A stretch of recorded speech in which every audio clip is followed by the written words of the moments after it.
방의 세 번째, 원역사와 인간의 창조. 그러니까 창세기가 50장으로 구성되어져 있는데요, 1장부터 11장까지를 원역사라고 하고 12장부터 50장까지를 족장들의 역사라고 그렇게 이야기를 합니다. 원역사에 대해서 간단히 다루면서 창세기를 어떻게 볼 것인가, 모세 오경적 관점으로 창세기를 봐야 한다. 창세기, 출애굽기, 레위기, 민수기, 신명기. 그러니까 모세 오경, 유대인들이 가장 중요하게 생각하는 이 모세 오경 가운데 창세기가 서론이고 본론이 출애굽기, 레위기, 민수기고 신명기가 결론이다. 이런 관점으로 한번 성경을 볼 수 있었으면 좋겠습니다. 창세기 2장 1절부터 3절까지 하나님 말씀 함께 읽겠습니다. 천지와 만물이 다 이루어지니라. 하나님이 그가 하시던 일을 일곱째 날에 마치시니 그가 하시던 모든 일을 그치고 일곱째 날에 안식하니라. 하나님이 그 일곱째 날을 복되게 하사 거룩하게 하셨으니 이는 하나님이 그 창조하시며 만드시던 모든 일을 마치시고 그날에 안식하셨음이니라. 아멘. 창세기는요, 온 세상과 이스라엘 민족의 시작에 관한 책입니다. 이스라엘 백성들이 있잖아요. 자, 아브라함의 아들이 이삭입니다. 이 야곱의 아들 12명 아들 가운데 형들이 요셉을 미워해서 요셉 때에 애굽으로 들어갔습니다. 이집트로 들어간 거죠. 거기에서 400년간 노예 생활을 합니다. 그들이 하나님의 능력으로 모세에 의해서 출애굽을 합니다. 그런데 출애굽한 이스라엘 자손들은 이스라엘을 자기의 백성으로 부르시고 가나안으로 인도하고 계시는 하나님이 어떠한 분인지에 대해서 잘 알지 못했습니다. 하나님이 그들을 이끄셔서 구원해 주셨는데, 오늘날로 말하면 구원받은 우리들이 우리가 믿는 예수 그리스도에 대해서 잘 모르는 거예요. 하나님에 대해서 잘 모르는 거예요. 그리고 왜 하나님께서 이스라엘 민족을 선택하셨고 또 어떠한 과정을 거쳐서 지금에 이르게 되었는지, 즉 출애굽한 구원받은 이스라엘 백성들이 이스라엘 민족의 기원과 역사에 대해서 분명히 알지 못하였던 것입니다.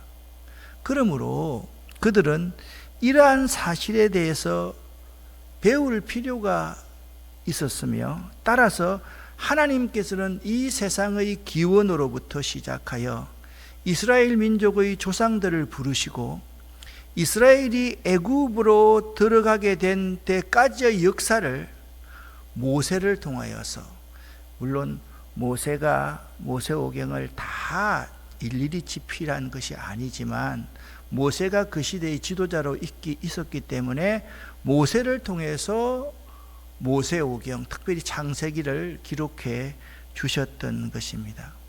창세기는요, 그래서 구원받은 백성인 출애굽기의 서론입니다. 이 출애굽기 1장 1절에 우리말 성경에는 그리고라라는 말이 빠져 있지만 히브리어 원어 성경에 보면 그리고라는 말이 들어 있는데요, 출애굽기 1장 1절에 이렇게 시작합니다. 그리고 야곱과 함께 각기 권속을 데리고 애굽에 이른 이스라엘의 아들들의 이름은 이러하니라. 이스라엘의 아들들 하니까 이스라엘은 누굽니까? 야곱의 아들들의 이름은 이러하니라 라고 말을 하면서 이스라엘 백성들이 언제, 왜 애굽에 들어가서 노예 생활을 하였는지에 대해서 출애굽기 1장 1절에 그리고 창세기를 이어서 그리고 이 구원받은 이스라엘 백성의 이야기에 대해서 기록한다 라고 말씀하고 있다라는 겁니다. 창세기를 읽을 때에도 우리는 모세오경 안에서 모세오경과 연계하여서 창세기를 읽을 수 있어야만 합니다. 책은요, 한 권만 가지고 읽는 게 아닙니다. 지난 주일날 설교를 할 때요, 우리가 사무엘상 30장의 시글락 사건에 대해서 말씀을 나누었잖아요. 이렇게 하면 고개를 좀 끄덕거려야 되는데, 지난 주일날 시글락에 대해서 했는지, 디글락에 대해서 했는지 아무것도 모르고 있으면, 여러분 기억하십시오. 그거 기억 못하는 사람은 그거 하나도 삶에서 실천하지 않는 사람입니다. 그날 듣고 이 문 나갈 때 그냥 새들에게 다 우리 말씀 씨앗 다 빼앗겨 버리고 만 것입니다. 그러면서 사람들은 이렇게 합니다. 또 가서 막 인터넷 뒤져가지고 유명한 목사들 설교는 들으려고 합니다. 이런 것과 똑같습니다. 자기 집에서 자기 어머니나 아내가 해주는 밥은 잘 먹고서도 고맙다는 말 한마디 하지 않고, 고맙다는 마음 한마디 갖지 않으면서 당연해 라고 생각하면서, 누가 만원짜리 밥 한 끼 사주면 고맙다고 그냥 인사를 100번 1000번 하는 사람과 똑같은 사람일 수가 있습니다. 그러니까 여러분, 이 성경의 전체적인 내용을 연계해서 읽을 줄 알아야 됩니다. 창세기를 읽으면서 출애굽한 이스라엘 백성들이 왜 창세기의 모든 것의 기원에 대해서 알아야만 됐는가? 구원받은 우리 백성들이 왜 하나님이 이 땅에 오셔서 우리를 위해서 십자가에 돌아가신 예수 그리스도의 그 은혜와 십자가의 그 은혜와 그 사랑을 알아야 되는지, 그것과 똑같은 의미라는 것입니다. 모세오경은 바로 이런 책입니다. 창세기, 출애굽기, 레위기, 민수기, 신명기, 이 5권의 책이 모세오경입니다. 그래서 유대인들은요, 이 모세오경을 최고의 경전으로 쳤습니다. 왜? 유대인들이 무조건 나쁜 건 아닙니다. 유대인들의 좋은 점은 우리가 많이 본받아야만 됩니다. 이들이 왜 모세오경을 최고의 경전으로 쳤는가? 여기에요, 모든 이 세상의 기원과 인간의 기원과 죄의 기원과 죄로 말미암아 우리가 구원받을 수 있는 가능성을 이 모세오경 안에 다 기록해 놓았기 때문에 그렇다라는 점입니다. 그런 의미에서 모세오경 이 5권의 책에서 창세기는요, 사람 아담에서 이스라엘의 족장인 아브라함과 이삭과 야곱과 요셉까지의 인류 초기 역사, 그러니까 이스라엘이 어떻게 민족이 형성되었는가를 보여주는 책이 창세기입니다.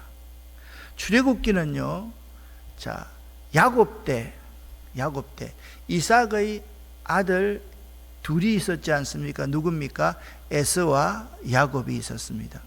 야곱이 형 에서의 축복을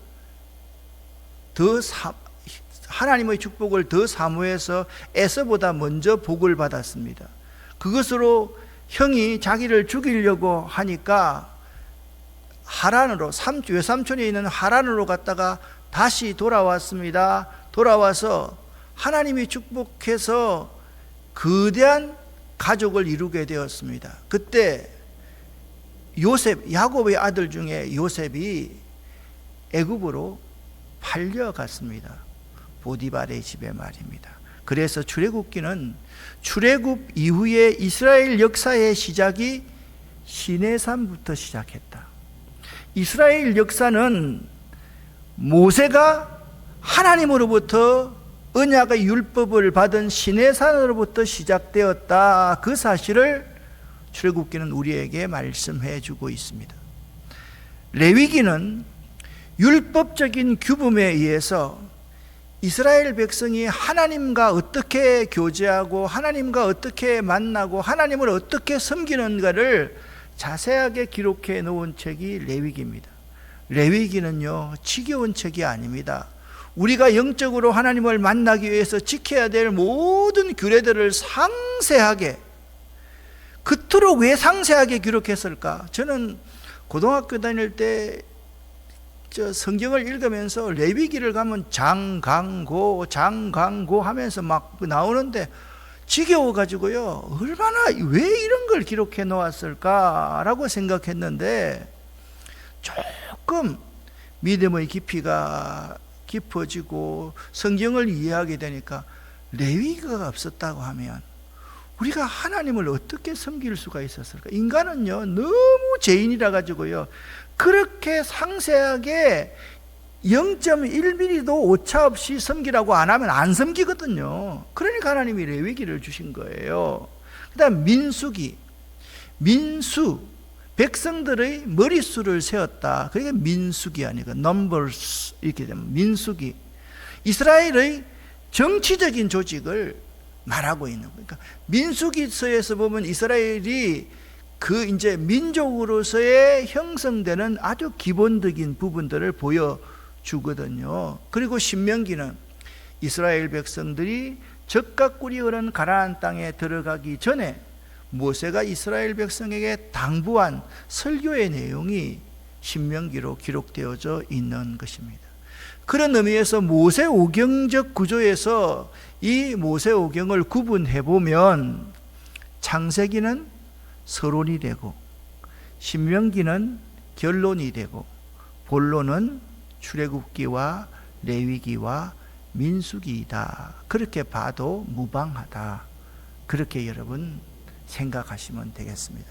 창세기는 모든 것의 시작이 누구로부터 말미암았는가를 말하고 있고, 그 시작이 하나님이 죄에 빠진 인간을 구원하기 위한 하나님의 섭리 가운데 있었다. 그게 바로 출애굽기이고, 죄에 빠진 그 인간이 하나님과 어떻게 영적으로 교제를 할 것인가, 그것을 기록해 놓은 책이 레위기고, 죄에 빠진 인간들이 모여있는 이스라엘 백성들이 어떻게 공동체를 이루어 갈 것인가, 그것이 민수기고, 그 공동체의 모든 구성원들이 젖과 꿀이 흐르는 가나안 땅에 들어가서 해야 될 일이 무엇인지 그것을 잘 말씀해 주고 있는 책이 신명기이다. 그렇게 생각하시면 되겠습니다. 그래서 전체적으로 봐야 됩니다. 창세기 1장부터 50장은요 애굽으로 내려간 이스라엘입니다. 이스라엘이 애굽으로 내려갔어요. 애굽은 무엇을 상징해요? 세상을 상징합니다. 그리고 출애굽기 1장부터 19장까지는요 시내산에 도착한, 구원받아서 시내산에 도착한 이스라엘입니다. 출애굽기 20장에서 모세가 하나님의 율법을 받잖아요. 20장부터 민수기 10장 10절까지 시내산에 진을 친 이스라엘에 대해서 이야기하고 있어요. 이게 좀 다 연관이 되어서 여러분 이해해야만 합니다. 그 다음에 민수기 10장 11절부터 21장까지 광야에서의 이스라엘을 말씀하고 있습니다. 그러니까 민수기 10장 10절까지가 시내산에서 있었던 거라고 한다면 10장 11절부터 21장까지가 광야에서 생활하는 이스라엘입니다. 그리고 민수기 22장부터 신명기 제일 마지막 34장까지에서는 모압 평지에서 진을 친 이스라엘을 말하고 있습니다. 그러니까 모세 오경적 구조에서의 전체적인 개요를 보면 애굽, 시내산 가는 길, 시내산에서 있었던 일, 광야에서의 생활, 모압 평지에서의 생활이다. 그렇게 보시면 되겠습니다. 이건요 매우 중요하기 때문에 여러분 머릿속에 넣어두어야 될 아주 중요한 상황입니다. 우리 인간이요 다 이 세상 속에서 살거든요.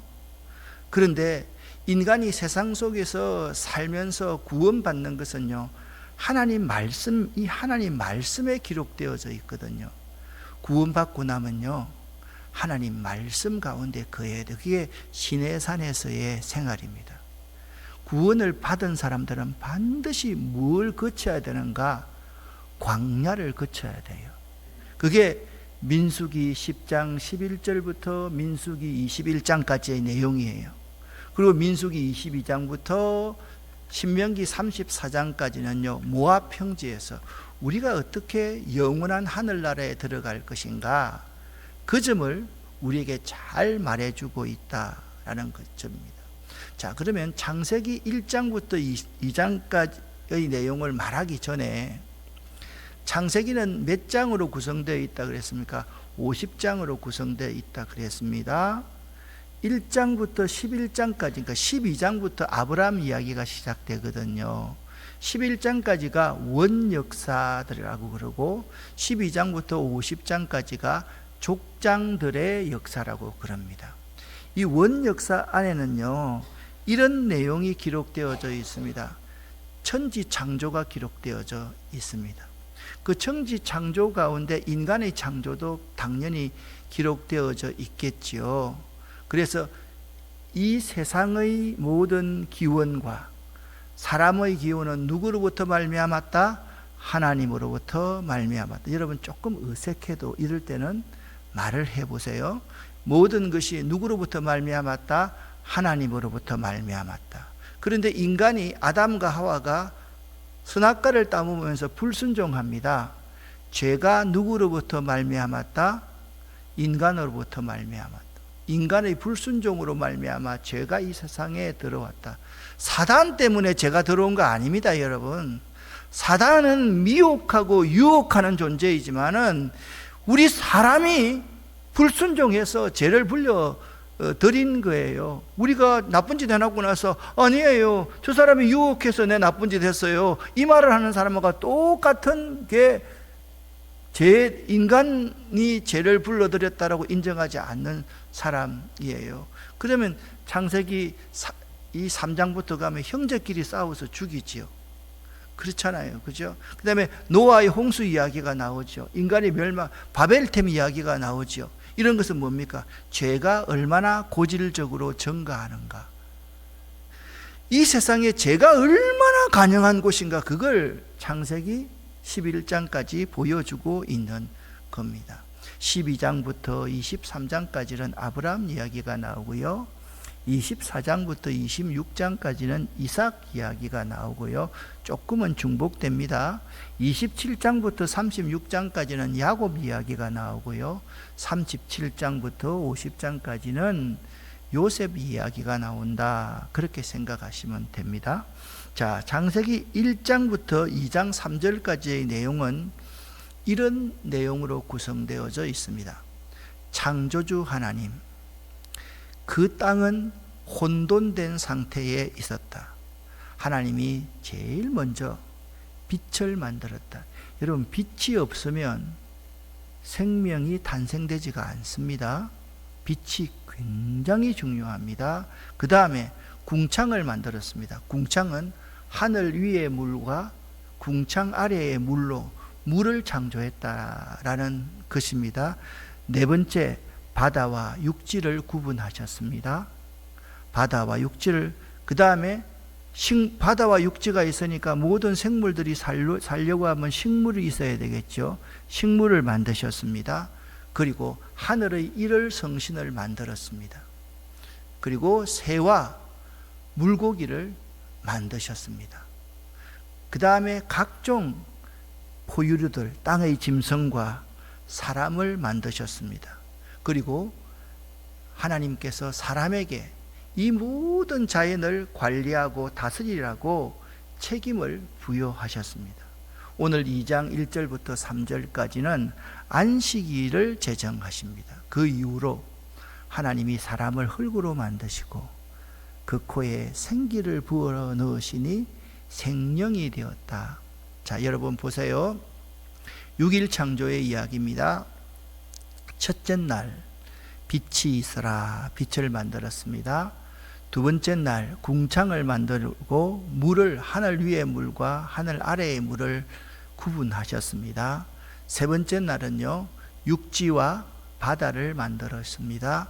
네 번째 날은요, 하늘의 일월 성신을 만드셨습니다. 다섯 번째 날은요, 새와 물고기를 만드셨습니다. 여섯째 날은요, 모든 포유동물과 사람을 만들었습니다. 이거 있잖아요, 참 어렵지 않아요. 너무 쉬운 거예요. 좀 이따가 한 번 더 설명하겠지만, 우리가 자연을 스스로 자자, 글을 연자로 사용하잖아요. 스스로 존재하게 된다고 해서 자연이라 그렇게 부르잖아요. 우리 인간이 생각할 때는 스스로 존재하는 것 같지만, 하나님이 이 자연을 다 만들어서 스스로, 이 자연 스스로가 자정 능력, 스스로가 정화시키면서 살아갈 수 있도록 깨끗하게 유지할 수 있도록 만드는 거예요. 그것에 가장 필요한 것은 무엇일까요? 빛입니다. 그죠? 빛이 없으면 강합성 작용을 할 수 없고 세상에 살 수가 없어요. 두 번째는 뭐가 필요합니까? 물이 필요합니다. 세 번째는요, 흙과 공기가 필요하지 않습니까? 이게 전부잖아요, 자연에. 이것이 환경이라고 하면 이 네 가지가 환경입니다. 이 네 가지가 오염되는 것이 환경 오염인데, 태양은 우리 마음대로 할 수 없는 거잖아요. 태양을 우리 마음대로 뜨겁게 하고 차갑게 할 수 있나요? 없잖아요. 우리가 할 수 있는 일이 뭡니까? 예? 물과 흙과 공기, 이 세 가지는 우리의 힘으로 조금이라도 더 깨끗하게 할 수 있다. 이게 바로 환경운동이에요. 그래서 딱 만들어서 셋째 날까지 만들어 놓으시고, 이것이 잘 유지되도록 하늘의 일월 성신을 하늘에 다시고, 그 다음에 새와 물고기를 만들어 놓으시고, 모든 포유동물과 인간을 만드시고, 일곱째 날은 쉬셨다. 다시 한번 여러분 더 정리가 잘 되게 하기 위해서 천지창조, 태초에 하나님이 천지를 창조하시니라. 첫 번째 날은 뭘 창조했다? 빛을 창조했다. 두 번째, 궁창을 창조했다. 따라해 보세요. 네, 그렇잖아요. 자꾸 해야 됩니다. 6일 창조 하나 못 외우는 사람이 환경운동하는 교회에 있다. 참 조금 창피한 일입니다. 여러분, 궁창을 만들어서 물을 나누었습니다. 세 번째는요, 육지와 바다를 만들으셨습니다. 네 번째는요, 하늘의 일월 성신을 만드셨습니다. 다섯 번째는요, 새와 물고기를 만드셨습니다. 여섯 번째는요, 동물과 인간을 만드셨습니다. 그리고 일곱째 날은 하나님이 쉬셨습니다. 그러니까 창세기 1장과 2장의 주제는요, 첫 번째, 하나님이 어떻게 세상을 창조하셨는가. 그것은 히브리적인 사고가 아닙니다. 하우는 히브리적 사고가 아닙니다. 히브리적 사고는 why, 왜? 하나님이 피조물을 왜 창조하셨는가, 그 사실을 우리에게 잘 말씀해 주고 있습니다. 또한 하나님께서는 세상을 창조하시되 근동에 있는 다른 여러 강대국과는 전혀 다르게 무로부터 아무것도 없는 가운데 이 세상을 창조하셨습니다. 세 번째, 1장과 2장의 창조의 특징은 하나님께서 세상을 창조하실 때 보시기에 좋았더라라는 선언을 하셨다. 하나님이 이 세상을 창조하실 때 보시기에 더럽더라, 그렇게 안 하셨습니다. 여러분, 4절부터 31절까지 말씀을 보면 빛이 하나님 보시기에 좋았더라, 물, 바다를 하나님 보시기에 좋았더라, 땅과 풀 보면서 하나님 보시기에 좋았더라, 낮과 밤을 보면서 하나님 보시기에 좋았더라, 모든 생물들을, 날개 있는 새와 그리고 어류들을 만드시면서 하나님 보시기에 좋았더라. 여러분, 지금 제 설명을 들으니까 하나님이 만든 모든 것들에 대해서 하나님이 좋았더라, 그렇게 말씀하고 있습니다. 그리고 26절부터 하나님이 하나님의 형상을 따라 사람을 창조하시되 그 모든 것을 보시기에 심히 좋았더라. 저녁이 되고 아침이 되니 이는 여섯째 날이고 일곱째 날은 안식하셨더라, 그렇게 말씀하고 있습니다. 이 내용은요, 이런 내용입니다. 모든 창조물이 하나님의 근본 의도대로 완성되었다, 이 점입니다. 두 번째, 모든 창조물은 하나님의 창조 목적에 따라 하나님의 위엄과 근위와 하나님 자신을, 하나님의 신성을 드러내는 도구이다. 그래서 우리가요, 피조물 하나하나를 잘 보면 그 속에 하나님의 신성이 들어 있습니다. 하나님을 볼 수 있습니다. 그게 범신론이 아닙니다.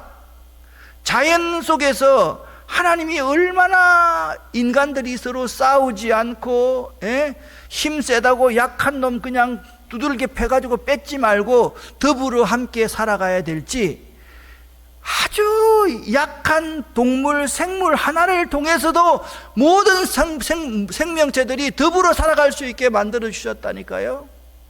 이 얼마나 놀라운지 몰라요. 저는 환경운동을 하면서 가만히 느끼고 생각해 보면요, 하나님이 사람을 구원하신 이것도 너무 놀라운 일이지만은 이 자연 속에 있는 하나님의 신성을 가만히 보면, 야, 하나님이 이렇게도 나를 배려하시고 우리들을 배려하시는구나 라는 생각을 하게 됩니다. 예를 들어 봅시다. 풀이 있습니다. 우리는 자꾸 농사 지으면서 풀을 잡초 그럽니다. 그런데 물어봅시다. 풀이 없는 곳에 생명체가 살 수 있습니까? 풀 다 빼버리고 나면 우리가 더워서 살 수 있습니까? 물을 보관할 수 있습니까? 미생물이 그 속에 살 수 있습니까? 그래서 우리 인간이 죄인이라는 거예요. 우리 먹기 좋은 거는 전부 다 채소라 그러고, 우리가 조금 귀찮아하는 것은 다 잡초다. 없애버리고 그냥 잡초를 막 없애기 위해서 약을 뿌리고, 자기가 먹는 거는 절대로 농약 안 뿌리고, 팔아먹는 거는 농약제를 뿌려가지고 그냥 제초제 뿌려가지고 누구 죽든지 말든지 그런 것들을 뒤지든 말든지 하면서 그거 팔아먹잖아요.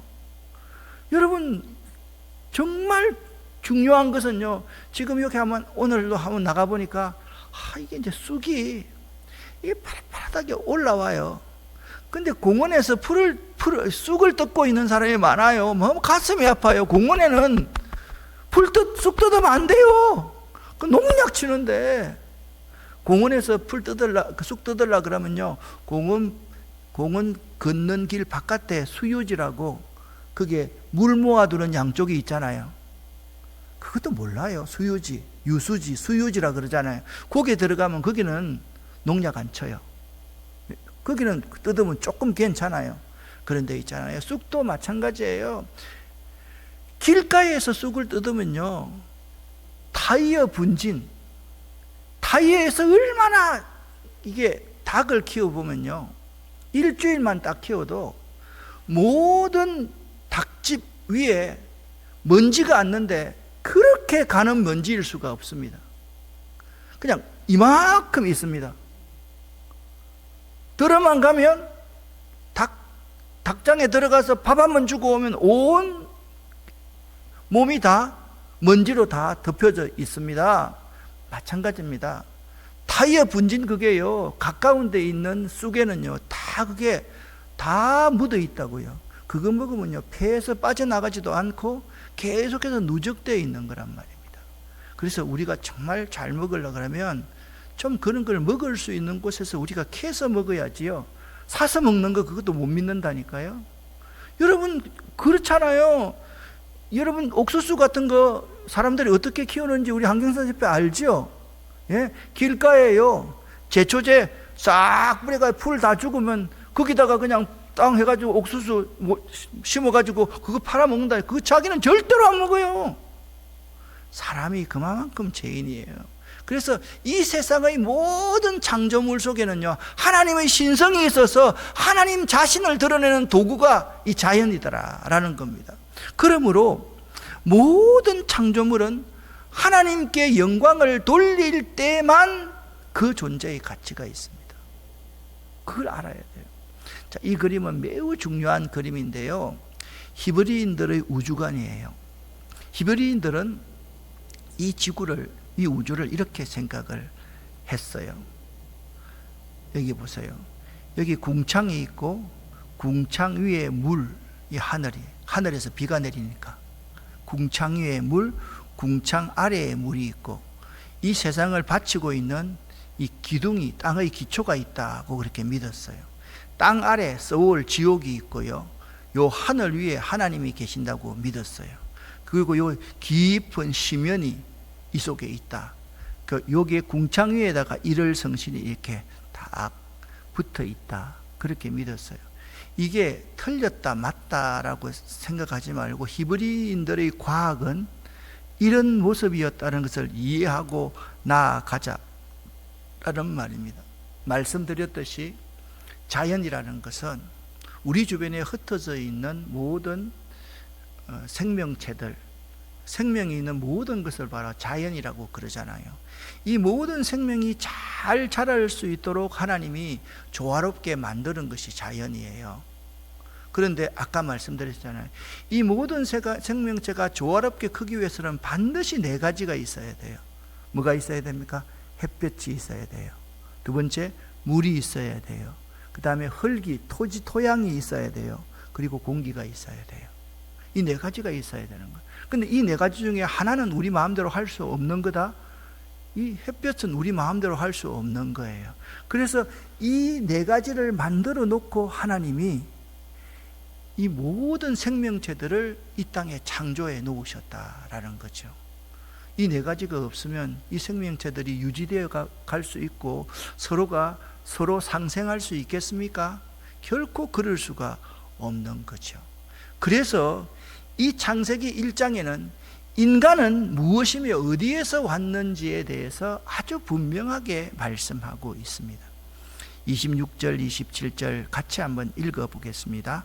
하나님이 이르시되 우리의 형상을 따라 우리의 모양대로 우리가 사람을 만들고 그들로 바다의 물고기와 하늘의 새와 가축과 온 땅과 땅에 기는 모든 것을 다스리게 하자 하시고, 하나님이 자기 형상 곧 하나님의 형상대로 사람을 창조하시되 남자와 여자를 창조하시고. 아멘. 이 창세기 1장 26절 27절은요 인간 창조의 절정을 보여주는 말씀입니다. 우리는요 하나님의 형상대로 창조된 존귀한 존재이며 하나님의 대리자로서 창조 세계를 다스리고 관리하는 특별한 사명을 부여받은 존재입니다.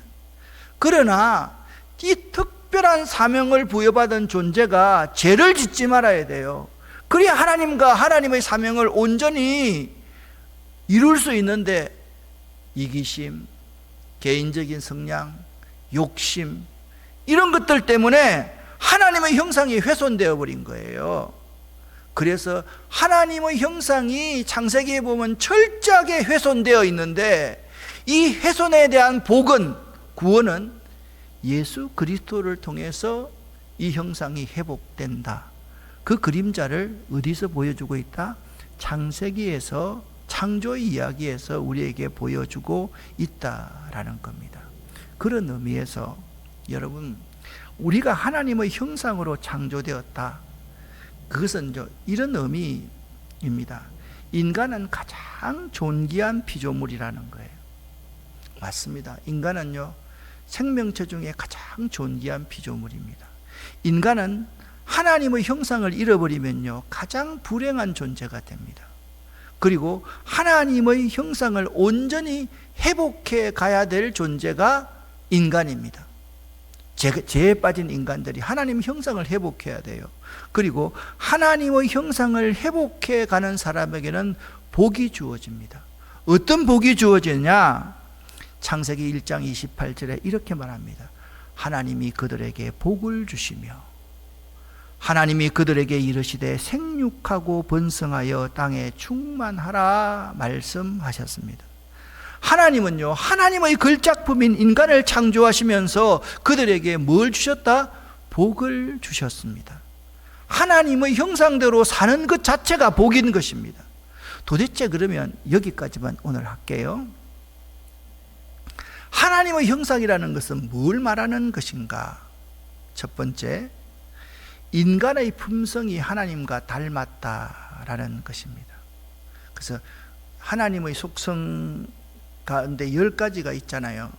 그죠? 고개를 끄덕끄덕 안 합니까? 하나님의 절대 주권성, 하나님의 전지성, 전능성, 무소부재성, 어디든 다 계시는 것, 영원성, 불변성, 이게 하나님만이 가지고 있는 속성이에요. 하나님과 인간이 함께 가질 수 있는 속성은 뭐냐면 하나님의 사랑이에요. 하나님의 성실하심이에요. 하나님의 공의로움이에요. 하나님의 공명정대한 판단이에요.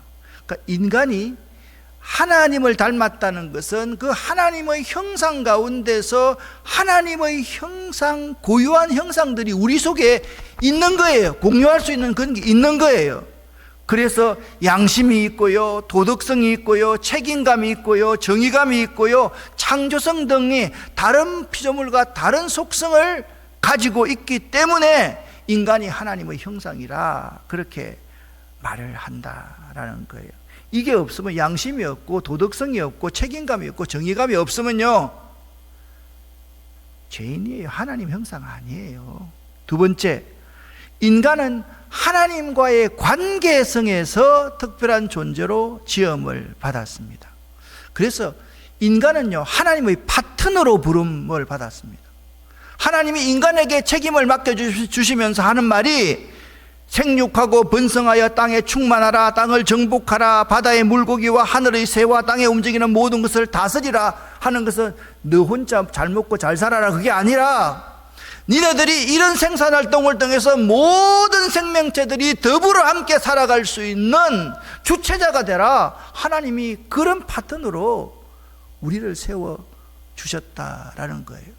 세 번째입니다. 하나님의 형상이라는 것은 인간만이 하나님과 의사소통을 할 수 있는 영성적인 존재로 지음받았다라는 거예요.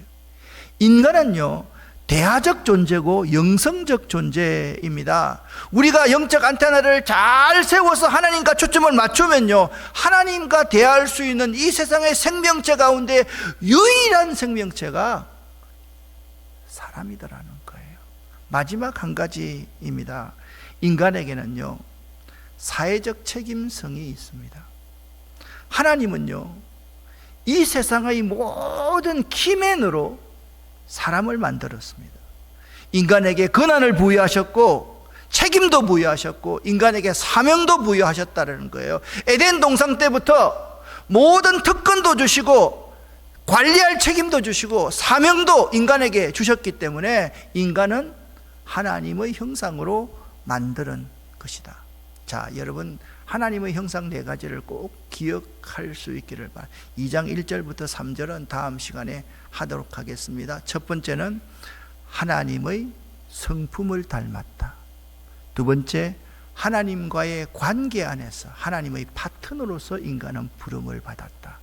세 번째, 인간은 하나님과 의사소통을 할 수 있는 점에서 하나님의 형상이라 그런다. 네 번째는 인간에게는 사회적 책임성, 모든 자기가 희생하고 헌신하고 내가 죽어짐으로써 모든 생명체를 살릴 수 있는 그러한 책임적인 존재로 인간에게 하나님께서 하나님의 형상을 주셨다. 꼭 기억할 수 있기를 예수 이름으로 간절히 축원합니다. 기도하겠습니다.